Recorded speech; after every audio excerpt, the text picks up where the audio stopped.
জনাবে মুহাম্মদুর রাসূলুল্লাহ সকলে বলেন সাল্লাল্লাহু আলাইহি ওয়াসাল্লাম বলেন, কোনো ব্যক্তি যদি আমার উপর দরুদ পড়ে তার জন্য তাহার উপর 10টা রহমত বর্ষিত করা হয়। সকলে বলেন সুবহানাল্লাহ। কতটি? 10টা রহমত বর্ষিত করা হয় এবং 10টা গুনাহ মাফ করা হয়। সকলে বলেন সুবহানাল্লাহ। এবং আপনি এই দরুদ পড়ার কারণে আল্লাহ পাক রব্বুল আলামিন আপনার যে রহমত দান করবেন, শুধু রহমত না, যেই রহমতের উসিলা আল্লাহ পাক রব্বুল আলামিন এমনকি আপনার সংসার উন্নত দিতে পারে। সকলে বলেন সুবহানাল্লাহ। দরুদ শরীফের এত ফজিলত, কিন্তু আমরা দরুদ শরীফ এখন বিভক্ত করে ফেলেছি। কি করে ফেলেছি? বিভক্ত করে দিয়েছি। কিছুদিন আগে একটা উদাহরণ দিয়েছিলাম, উদাহরণটা মনে আছে? যে চাচায় মার্কেটে গেছে, একটা ফুল পেন দেখে পছন্দ হয়েছে। ঘটনাটা আবার বলি, তাই আমাদের সহজে বুঝে আসবে। কি বলেন? আমাদের চাচায় মার্কেটে গিয়েছে, একটা ফুল পেন দেখে পছন্দ হয়েছে। তা যাই হোক, সে মনে মনে ভাবছে এত সুন্দর ফুল পেন, জীবনে এত ফুল পেন পরলাম, কোনো সময় তো এত সুন্দর ফুল পেনটা পরি নাই, আজকে ফুল পেনটা নিয়ে যাই। তা বাড়ি আনার পরে চাচা পরে দেখে যে একটু বড় হয়ে গেছে। কী হয়ে গেছে খেয়াল করেন, একটু বড় হয়ে গেছে সাইজে। তা ওনার স্ত্রীর কাছে অর্থাৎ চাচির কাছে নিয়ে বলতেছে যে আমার এই ফুল পেনটা একটু কেটে ছোটো করে দাও যাতে আমি পড়তে পারি। এখন চাচি উত্তর দিচ্ছে, তুমি চোখে দেখতে পাও না? আমি এমনি চোখে দেখি না, আমি বুড়া মানুষ, এই কাজ কি আমার দ্বারা সম্ভব? তুমি মেয়ের কাছে নিয়ে যাও। চাচা ফুল পেনটা নিয়ে মেয়ের কাছে গেছে, বলতেছে মারে এই ফুল পেনটা আমার একটু ছোটো করে দাও। তাই মেয়ে বলতেছে, আব্বা কালকে আমার পরীক্ষা, আমার এই ফুল পেন ছোটো করার মতো খাটো করার মতো এখন সময় নাই, তোমার বেটার বোর কাছে নিয়ে যাও। চাচা কী করছে, বেটার বোর কাছে নিয়ে বলতেছে, মারে এই ফুল পেনটা বড় হয়ে গেছে, একটু ছোটো করে দাও। বেটার বউ বলতেছে, আব্বা দেখতেছেন না আমার হাতে রান্না, এখনও রান্না শেষ করতে পারি না, আপনাদের সময় মতো খেতে দিতে পারবো না যদি এই কাজ করতে যাই। তাই চাচা মনের গুসায় 3 জনের কাছে গেল, একজন কি করলো না, কাজ করলো না। এই এদিক খেয়াল, কেউ কাজ করলো না, 3 জনের একজনও কাজ করলো না। চাচা মনের গুসায় ফুল পেনটা আলমারির ভিতরে রেখে দিয়েছে। কি করছে? ফুল পেনটা আলমারির ভিতরে রেখে দিয়েছে। রেখে দিয়ে চাচা ঘুমাইছে। চাচা ঘুম থেকে উঠে দেখে চাচা ঘুমাইছে ফুল পেনটা আলমারির ভিতরে রেখে। চাচি মনে মনে ভাবতেছে, যাকে বুড়ো মানুষ, বাজার থেকে একটা পেন নিয়ে আসি, একটু ছোটো করে দেই। চাচি করছে কি, 2 ইঞ্চি কেটে ছোটো করে দিয়েছে। কত ইঞ্চি? 2 ইঞ্চি কেটে ছোটো করে দিয়ে সেলাই করে রেখে দিয়েছে আবার জায়গা মতো। মেয়ে মনে মনে ভাবতেছে, আব্বা মনে হয়তো কষ্ট পাবে, যাই ফুল পেনটা ওখানে রাখা আছে, আমি কেটে একটু ছোটো করে দেই। মেয়েটাও কি করছে, 1-1.5 ইঞ্চি ছোটো করে ঠিক করে আবার জায়গা মতো রেখে দিয়েছে। বেটার বউ কাজ করে মনে মনে ভাবতেছে যে আমি একটা কাজ দিলে, আব্বা শ্বশুর একটা কাজ দিলে এতদিন পর কাজটা করলাম না, যাই হোক কাজটা সম্পন্ন করে। এদিকে খেয়াল করেন, যদি বেশি জরুরি কাজ থাকে ইশারায় কথা বলেন। আপনি তো কবের কন, আমি তো খেয়াল চলে যায় আমার অন্যদিকে, অন্য খেয়ালে না শুনলে গল্প করলে বাইরে চলে যাবে।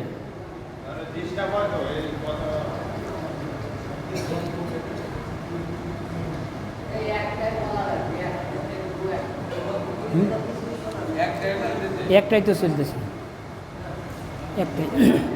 তা যাই হোক, চাচার বেটার বউ মনে মনে ভাবতেছে যে শ্বশুর একটা পেন আনছে, একটু খাটো করে দেই। চাচার বেটার বউও ছোটো করে দিয়েছে। শেষ পর্যন্ত 3 জন ছোটো করছে। কয়জন? চাচা ঘুমে তো উঠে দেখে ফুল পেন আর প্যান্ট নাই, কী হয়েছে, হাফ প্যান্ট হয়ে গেছে। কথা বলেন, কী হয়ে গেছে? এটা কি এখন পরার মতো আছে? কথা বলেন, পরার মতো আছে? চাচা দেখে যে সর্বনাশ, আমার প্যান্ট না আর প্যান্ট নাই, প্যান্ট এখন হাফ প্যান্ট হয়েছে।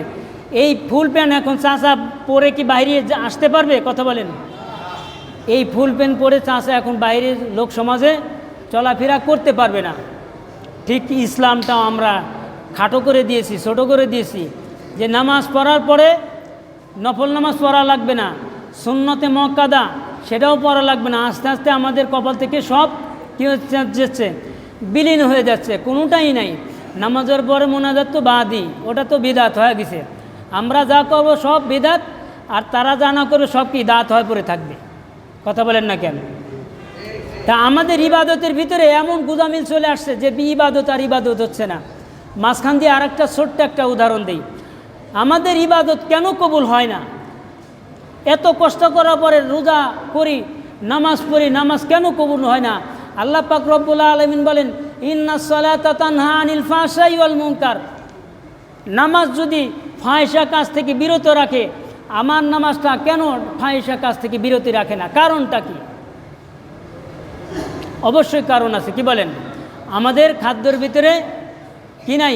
হালাল রুজি নাই, হারাম ভক্ষণ করি আমরা, যার কারণে আমরা ওই হালাল ভক্ষণ না খেয়ে হারাম ভক্ষণ খেয়ে আল্লাহ পাক রব্বুল আলামিনের কাছে ইবাদত বন্দেগী করি, যার কারণে আল্লাহ পাক রব্বুল আলামিনের কাছে এই ইবাদতটা গ্রহণযোগ্যই না।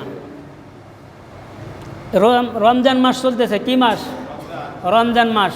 সামনে আছে কি? শাওয়াল মাসের ঈদের চাঁদ। কিসের চাঁদ? ঈদের চাঁদ দেখলে কে না খুশি হয়? সবাই খুশি হয়। হিন্দুগণ, বৌদ্ধগণ, খ্রিস্টানগণ সবাই খুশি হয়। কারণ এই শাওয়াল মাসে অর্থাৎ এই রমজান মাসে যারা ব্যবসা বাণিজ্য করে, বস্ত্র দিয়ে হোক, যে কোনো খাদ্যপণ্য দিয়ে হোক, সমস্ত ব্যবসায়িকরাই কিন্তু একটা লাভবান হয়। কি বলেন? হয় না? এই জন্য এই চাঁদগুলো দেখলে, বিশেষ করে রোজার চাঁদ, ঈদের চাঁদ দেখলে সমস্ত লোকই খুশি হয়। এখন আমরা ইবাদত বন্দেগী করি, কবুল হয় না। কেন কবুল হয় না? দেখেন, 81 মনে করেন বৃদ্ধা লোক, মনে করেন দাদি, পেটে গুলমাল অর্থাৎ পায়খানা ডাইরেক্ট হয়ে গেছে। কী হয়ে গেছে? ডাইরেক্ট হয়ে গেছে। তা ঈদের চাঁদ উঠবে মনে করেন, এমন মুহূর্তে চাষি আইসে পায়খানা, অর্থাৎ দাদির পায়খানা আসছে, বুড়া মানুষ পায়খানা আসছে, আবার কিছুক্ষণ 1-1.5 মিনিট পরে চাঁদ উঠবে। চাঁদ যদি 2 দিন পর দেখেন, সেই চাঁদ দেখলে কিন্তু মনের ভিতরে খুশি আসে না। কি বলেন? খুশি আসে। নগদ দেখলে, এখন যদি চাঁদ ওঠে ঈদের চাঁদ, তাহলে সেই চাঁদটা দেখলে মনের ভিতরে খুশি লাগে। আমাদের মনের ভিতরে একটা আকাঙ্ক্ষা যে আজকে চাঁদ উঠবে, যদি আজকে চাঁদ ওঠে ওই চাঁদটা দেখলে মনের ভিতরে বেশি খুশি লাগে। কি বলেন? আজকে চাঁদ না উঠে যদি আগামীকাল চাঁদ ওঠে, পরের দিন যদি ঈদ হয়, আগামীকাল চাঁদ দেখে কিন্তু বেশি একটা লোকজন খুশি হয় না। খুশি হয় কারণ আজকে চাঁদ উঠলে আগামীকাল ঈদ, আর আজকে যদি চাঁদ না ওঠে আগামীকাল চাঁদ উঠবে, এর ভিতরে কোনো ভুল নাই। কি বলেন? কারণ কালকে মাস, পরের দিন ঈদ হবে, সেজন্য আগামীকালের চাঁদ দেখে কেউ খুশি হয় না অতটা। তাই এই দাদি, বুড়া দাদি মনে মনে ভাবতেছে যে এমন সময় চাঁদ উঠবে আর এমন সময় আমার পায়খানা চাপলো, এটি কি মানে নেওয়ার কথা? তা যাই হোক, পোলাপান চাঁদ দেখার জন্য রেডি, হই হল্লা করে চাঁদ দেখে। চাচিও, দাদিও মনে করেন চাঁদ দেখার জন্য রেডি। এমন সময় দাদির পায়খানা চাপছে। কি চাপছে? পায়খানা চাপছে। কথাগুলো বোঝার জন্য বলতেছি। এমন সময় দাদিরে পায়খানা চাপছে। এখন চাষি কি পায়খানা করবে না চাঁদ দেখবে? বলেন তো। আগে অবশ্যই কি পায়খানার জরুরতটা সারে আসবে, তারপরে সে চাঁদ দেখবে না। এখন চাষি যখনই বাথরুমে গেছে, এদিক পোলাপান হই হুল্লা করে মনে করেন বাড়িঘর মাথাকে নিছে, এই চাঁদ দেখা গেছে, চাঁদ দেখে গেছে, নারায় তকবীর আল্লাহু আকবার দেয় না চাঁদ দেখার সাথে সাথে। চাষি মনে মনে ভাবতেছে, দাদি মনে মনে ভাবতেছে যে চাঁদ তো পোলাপান সব দেখে ফেলা দিল, আমার তো আর চাঁদ দেখা হলো না। কারণ প্রথম চাঁদ দেখলে তো খুশি হয়, সে যদি পরে আসে অতটা খুশি হবে না তো সে। তাই দাদি কোনো মতো পানি খরচ করে এসে চাঁদ দেখতেছে পোলাপানের সাথে। কি দেখতেছে? নতুন চাঁদ দেখলে দোয়া করতে হয়। কি করতে হয়? কথা বলেন।